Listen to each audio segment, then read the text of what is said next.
Hello and welcome. I'm Bob Cusack, Editor-in-Chief at The Hill. Thank you for joining us for On the Record, our Newsmaker interview series. Today, we're joined by Congresswoman Virginia Foxx, Chair of the House Education and the Workforce Committee. As the new chair of the committee, we will talk about her priorities for the year ahead. She has been one of the most outspoken critics of President Biden's plan to forgive as much as $20,000 in federal student loan debt, and she has expressed her support for parents' rights and career and technical education while pushing back against teachers' unions. We will tackle these issues and more with Congresswoman Virginia Foxx, a Republican from North Carolina. You can tweet us at The Hill Events using the hashtag The Hill Newsmakers. Welcome, Congresswoman Foxx. Hi, Bob. Good to be with you. I first want to ask you about big year ahead. You've got the gavel, as Speaker McCarthy has said. Even though you got a small majority, the gavels all come in the same size. So let's talk about both your legislative agenda as well as your oversight agenda. Well, we have a lot of plans on both areas of our committee. We have education and we have workforce. So we will be doing legislative work on both sides. And then we'll be doing a tremendous amount of oversight, a lot of oversight. Yes, you have said that Biden administration officials should invest in a parking space on Capitol Hill. Do you think they're going to do that? And explain that a little bit more. Well, what that means is we're going to be bringing a lot of people from the various departments that who we have in our portfolio. That would be education, that would be labor, that would be health and human services, agriculture. There's one more I'm missing, but at least 4 departments. And we'll be asking them to come down to explain actions or inactions on their part. Mm-hmm.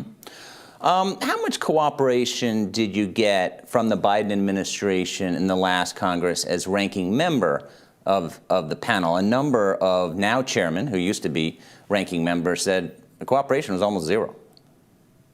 Yeah, well, I agree with my colleagues. Unfortunately, we got no responses from the letters that we sent, but as I've said before, I kept copies of those letters, so they've gone back to them. I did get a call from one of the cabinet secretaries. The tone of that call was much different from the tone of his call to me, another call we had when I was ranking member. So I think things have changed a lot in terms of their attitude. As you indicated at the beginning, our gavels are all the same size, and we're there with gavels. And so it does make a difference to them, I think. We can subpoena them if they don't come down and talk. We can subpoena information. We can hold depositions. There are a lot of things that we can do now to gather information. And our whole goal, Bob, is to gather information that the American people deserve to have. Under one-party rule in Congress, in Washington for the last 2 years, there's been no accountability, zero. There have been no hearings on the important things that have happened in the 2 committees I'm on. I'm on the Oversight Committee and on Education. There was absolutely no interest at all in the chairs of those committees in learning about how money was being spent, what the inadequacies were in the different departments. It's truly unfortunate because Republicans don't play that way. When we have a Republican administration, we question those people too. We report to the American people. As you will know, but maybe not all of your people who listen to this or watch this or read The Hill, is we're called the People's House. We're in the Constitution, we're Article 1 in the Constitution, meaning the founders wanted the Congress to be the most powerful branch of government. But unfortunately, Democrats have allowed Democrat presidents to take on more power than they deserve. Well, as I mentioned in the intro, you've been critical of President Biden's student loan plan and his relief plan, which is now before the High Court. I believe that's going to be in late February. recently both the House voted and the Biden administration have acted to kind of end the COVID-19 emergency. But that's key, from what I understand, to their argument that there is still a COVID emergency, and that's why the student loan relief must go forward. What's your view, and what do you think the Supreme Court is going to decide on this case? Well, I'll start with the last part of your question. I certainly hope that the Supreme Court will agree with us that what the Biden administration has done is totally illegal. The Biden administration does not have the authority under the bill that they're using to forgive what could amount to as much as $1 trillion in loans. Bob, it is wrong to ask people who never went to college or who went to college and paid their own debt or who didn't have any debt and worked their way through college like I did. It's wrong to ask them to pay for the debt of people who went to college and have the potential to really, really benefit from that. And that's exactly what the Biden administration is doing. The Democrats steal language all the time. Loan forgiveness sounds like, something really good. But what does that mean? The taxpayers of this country then eat that money. We then pay what those loans were. That is wrong. The Democrats always talk about fairness, fairness, fairness. Well, that is not fair in my book, because the people paying for the loans never got the benefit of what the loans did, which is give people an opportunity to make more money.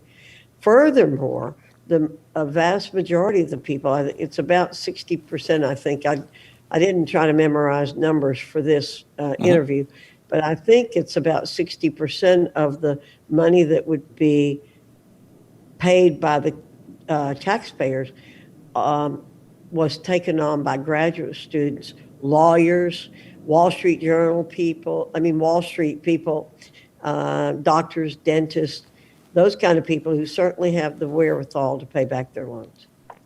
You have moved legislation already, even though the Congress has just got going. The House passed your Chance to Compete Act, which is really focuses on skills-based hiring reforms. This passed the House 422 to 2. You don't see that very often. Can you tell us a little bit about the bill, and also, do you think it can pass the Senate? Well, I certainly hope it can pass the Senate. It is a bipartisan bill, as you noted from the vote. But what's happening in our culture, what was happening for 50 years was people were being encouraged to go to college because that was the only pathway to a good life in this country. That isn't the only pathway to a good life. The pathway to a good life is to gain skills, find what it is you love to do, and do it well. And that's the pathway to a good life in our country. So what we're trying to do is to emphasize skill attainment and honoring people who have skills but who don't necessarily have baccalaureate degrees. We've pushed too many people to go to school to get a baccalaureate degree, which is one of the reasons we have such a large debt. So the Chance to Compete bill says the federal government should, if you will, de-emphasize degrees and look for skills. So look for people you can hire who can do the job, whether that person has a baccalaureate degree or not. We don't have a study for the U.S. government, but my understanding is that Maryland did a study. Larry Hogan, who was the Republican governor, did a study, and about 40% of the jobs, I believe it was 40%. Again, I'm on shaky ground when I make those numbers. I think about 40% of the jobs don't really require a baccalaureate degree, but that was in the job description. Mm-hmm. We do know there are many, many jobs that say baccalaureate degree required when really there's no need for a degree. The new Democratic leader, as you know, is Hakeem Jeffries, and I was interested that, in the past he's been pretty outspoken in support of charter schools. Do you think there could be some bipartisanship on that issue? Because, as you know, not all Democrats are in support of charter school. Well, that is absolutely true, and that's unfortunate. What we have found is many Democrats talk a good line about their support for charter schools, but then when it comes to voting for bills, they don't do it. Um, we just, we all ought to believe in education freedom, particularly minorities, because they are often the ones that are stuck in failing schools, and they want their children to get a good education. I want all children to get a good education, and the best way to ensure that is to have competition. My mind is blanking on a senator in the that represented Newark for a long time and was so pro charter schools. And once he got into the Senate, he sort of backed off of the issue of supporting charter schools. But, you know, it was African American mothers who initially got Ron DeSantis elected to the governorship in Florida because they wanted education freedom. And the person running against Ron DeSantis didn't support education freedom, even though he's an African American. And Ron DeSantis won the African American mother vote because they really want their children to get a good education. And they see charter schools and education freedom as a way to do that. Well, what are your thoughts on this new technology, Chat GPT and AI, and how that factors into schools? It seems like this is a promising technology, but also it's also triggered some concerns.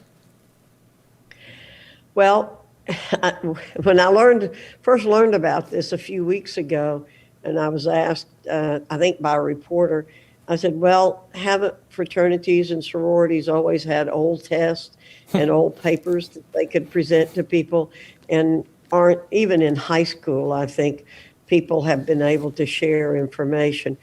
So I'm not surprised that with technology, we have now this in AI. I mean, that's what we've assumed AI was going to do. But I think there are ways to figure out how to see whether a student has written the paper or whether the chat has done it for him or her.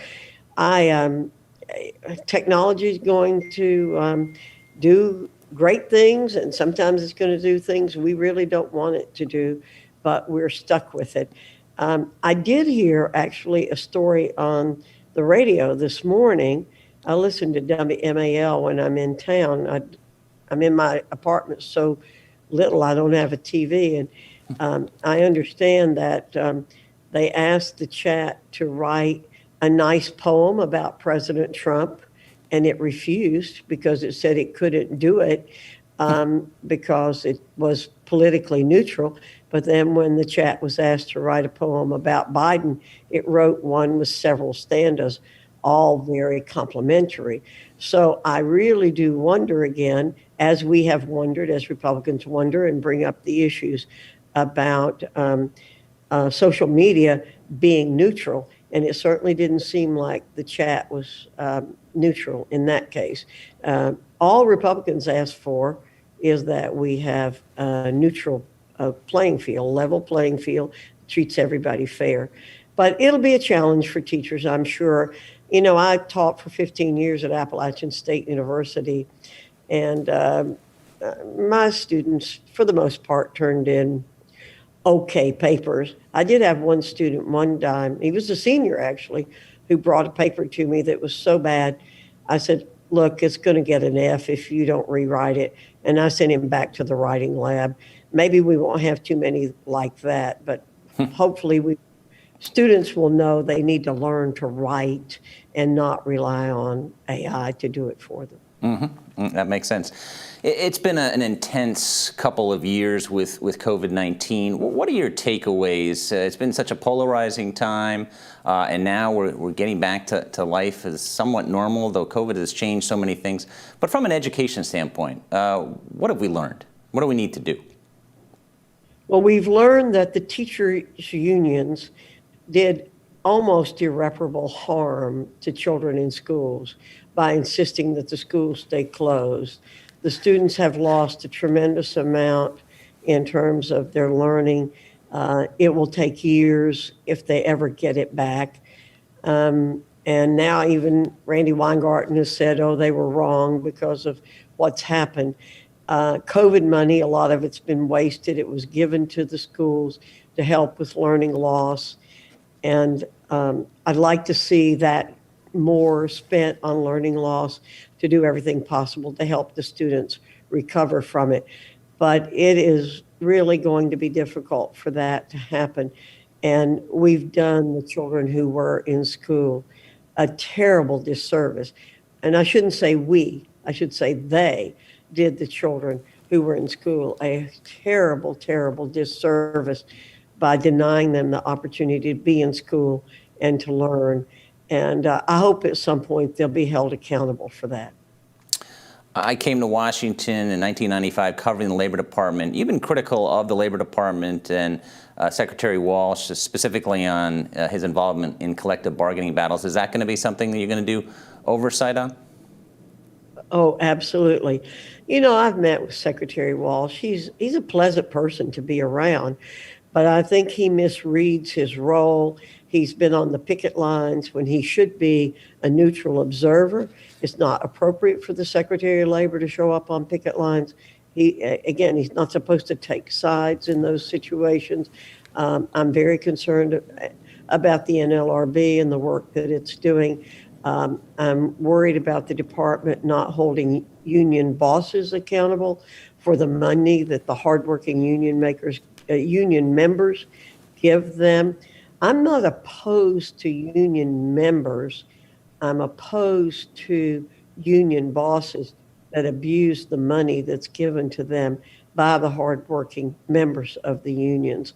And I'm concerned about Secretary Walsh's ability to be impartial because he has been so tied to the unions over the years. But as I said, he's a perfectly pleasant person to be around, and I hold no animus toward him or anybody else for that matter, but our philosophies certainly do differ.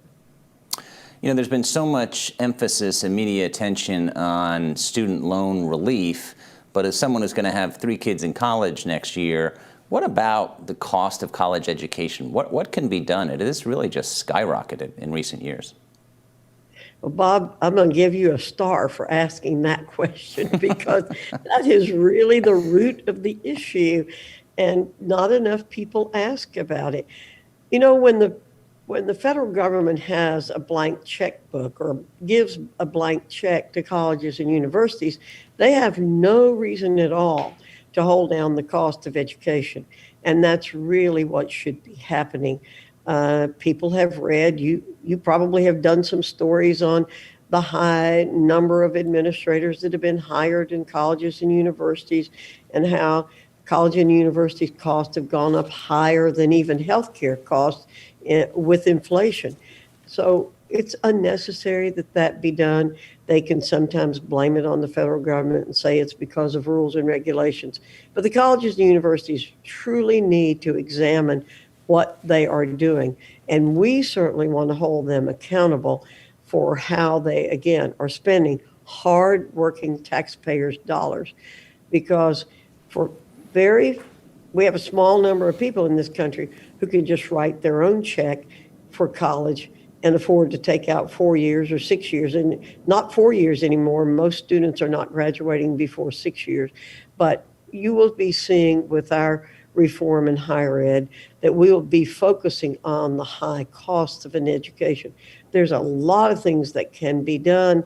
You know, degrees can be compressed into less time. Students should be taking advantage of early college, going to community college to get some of their work done. But the early college movement is, I think, one of the better things that's happening in this country. And again, students doing dual enrollment, whatever you call it. But that's a way for parents to pay attention to that too. And parents should vote with their feet. They should help their students find schools that offer the programs that they need without having to pay $75,000 a year just for some prestige. Sure. Because I think you and I both know 5 years after somebody's graduated from college, maybe even sooner, Nobody cares where they went to school. They care what they can do and what their achievements have been. Yeah, that's very true. My last question deals with President Biden. President Biden, I don't think it was a coincidence. After Republicans won back the House, he went to the border. He pivoted a bit on a couple policies on immigration. Do you think that Biden could pivot a little bit on education and labor issues, or do you think no, the Democratic Party is too tied to the teachers and the unions that you don't foresee that? Well, I am always hopeful. I'm an optimist. I will tell you that we did the reauthorization of the Workforce Innovation and Opportunity Act when President Obama was in office and the Senate was a Democrat. Mm-hmm. So that was in 2014, 2015, 2013, those years. So we got a true reform of WIOA done during that time. I did see Secretary Cardona at prayer breakfast this morning, and we chatted a little bit about a couple of bills. One that we've already introduced this term called the Pell Act, which would do short-term Pell to help students get skills and then continue their education. He was very positive about it. My good friend Bobby Scott has been very positive about it. We think there are senators that could work with us on it. And Secretary Cardona said he would be talking to the White House. I don't think I'm saying anything out of school because he and I both want to see things get done, along with Bobby Scott. Bobby Scott and I get along very well. And all three of us want to help the American people. We want to help people who are looking for a good job, as I said, who don't necessarily need to get a baccalaureate degree. Bobby, I don't think, came from a working class background, but Secretary Cardona and I both did. And I think our hearts are with people like that. And we want to do good things. So I'll be an optimist. You know, my theme song is the song High Hopes. Mm-hmm. You may not be old enough to know that know. song. I've heard that one. Oh, yeah. Okay. Well, in that song, there's a part that says, what makes that little old ant think she'll move a rubber tree plant? Anyone knows an ant can't move a rubber tree plant. But my husband said to me many years ago that I reminded him of a little ant because I take on impossible tasks. And I've been successful at some impossible physical tasks in my yard and on our farm where I've taken on some things. That's what prompted him to say it. I was doing some things he didn't think could be done. I had to be done by hand, no machine. Uh-huh. And so that's my theme song. I'm that little old ant. And if you'll remember, that ends with, oops, there goes another rubber tree plant. So sometimes ants can move rubber tree plants, and I'm out there trying to do the same thing with legislation. Absolutely, absolutely. Well, we've run out of time. Congresswoman Virginia Foxx, thanks so much for joining us. Thank you, and I appreciate the fact that we've had to cancel this a couple of times and now finally got it done. Oh, thanks for being flexible. Well, and that brings us to the end of our program. A big thank you to Rep. Virginia Foxx, Chair of the House Education and Workforce Committee, and to all of you for watching. Any of you, if you missed any of this part of this conversation, we'll have the video up on our website this afternoon on thehill.com. Have a great day.